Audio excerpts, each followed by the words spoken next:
नमस्ते, मी हेमा. तुम्हा सगळ्यांचं खूप खूप स्वागत. मला अचानक 8 किलो कोंबडी वडे म्हणजेच आपले मालवणी वडे आहेत ना, चिकनसोबत खातात, त्या वड्यांची ऑर्डर आली. तर ती मी तुमच्यासोबत शेअर करते. तर त्याच्यासाठी मी 5 किलो तांदूळ घेतले, 1.25 किलो गहू आणि 1.25 किलो ज्वारी आणि 1/2 किलो चण्याची डाळ, 1/2 किलो उडदाची डाळ असे ते घेतलेलं आहे. आणि 150 ग्रॅम धणे आणि 200 ग्रॅम मेथी आपण त्याच्यासाठी वापरली आहे. तर मग ती मेथी छान वास येईपर्यंत भाजून घ्यायचे आणि धणेसुद्धा छान वास येईपर्यंत भाजून घ्यायचे. आणि नंतर हे सगळं मी एकत्र करून छान असं मिक्स करून घेतलं आहे. आणि आता ते मी घरघंटीवरती दळून घेते आहे. तर मी घरघंटीला 2 नंबर चाळण लावली होती आणि ही एकदा पहिली बॅच घातली आणि नंतर पुन्हा दुसरी बॅच, असं 2 वेळा ती मी घरघंटीवरती ते दळून घेतलं. आणि नंतर मग मी एका मोठ्या प्लॅस्टिकवरती ते पीठ ओतून पूर्ण ते म्हणजे एक हे करून घेतलं, पूर्ण मिक्स करून घेतलं, कारण 2 बॅचमध्ये ते दळलं होतं ना म्हणून. आणि मिक्स करून झाल्यानंतर ते चाळणीने मी ते पीठ चाळून घेतलं आहे. त्याच्यामध्ये काहीच नव्हतं कारण ते आपण घरीच दळलं होतं ना, तरी पण मी ते पूर्ण पीठ चाळून घेतलं.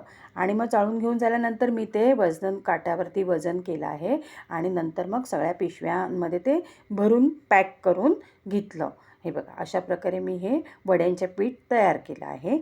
तर आता त्या वड्यांच्या ह्या पिठापासून वडे कसे करायचे ते मी तुम्हाला आता सांगते. तर त्याच्यासाठी मी हे 1/2 किलो पीठ घेतलं आणि त्याच्यामध्ये 1/2 चमचा हळद, अर्धा चमचा मीठ घालून ते गरम पाण्याने ते पीठ आता आपण मळून घेणार आहोत.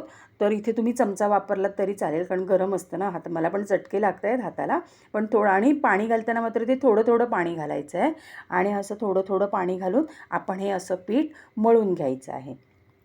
हे बघा, आता मी हे पीठ सगळं मळून घेतलं. आता ते 15 मिनटं आपल्याला असंच झाकून ठेवायचं आहे. आता 15 मिनटांनी मी ते पीठ एका ताटामध्ये ओतून घेते. आणि आता मात्र ते छान असं मळून घ्यायचं आहे, छान हाताने ते मळून घ्यायचं. जर तुमचं पीठ त्यावेळी घट्ट राहील तर थोडंसं गरम पाणी टाकायचं आहे. पीठ पूर्ण पातळ करायचं नाही. जर पीठ पातळ केलात ना तर मग त्याला तेल राहणार, म्हणून पीठ घट्टच ठेवायचं. आता किती बघा, हे बघा, असं आपलं सहज माझं ते इझी पोट जात आहे. एवढं ते मी छान मळून घेतलं. इकडे मी आता कढई तापत ठेवली आहे.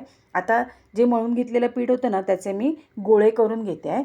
तर ह्या 1/2 किलो पिठाचे ना 18 गोळे झाले, म्हणजे 1 किलोमध्ये साधारण 70 वडे सहज होतील. म्हणजे तुम्हाला खूप माणसांसाठी करायचं असेल तर ते पण मी सांगते. तर 1 किलोमध्ये 70 वडे होतील. आता मी एक प्लॅस्टिकची पिशवी घेतली आणि त्याच्यावरती हा गोळा आपल्या तळ हाताच्या ह्याने थापायचा आहे तो असा. तुम्ही इथे पुरी मेकर पण घेऊ शकता, पण हे थोडेसेच वडे होते ना म्हणून मी तुम्हाला हाताने दाबून दाखवले आहेत. तर हा बघा, मी असा हा वडा थापून घेतला. आता आपण तो तेलामध्ये सोडायचा आहे, पण त्याच्या आधी तेल तापलं की नाही ते पाहायचं. तर एक छोटासा वडा तेलात टाकायचा आणि तो पटकन जर वर आला तर समजायचं तेल तापलं आहे.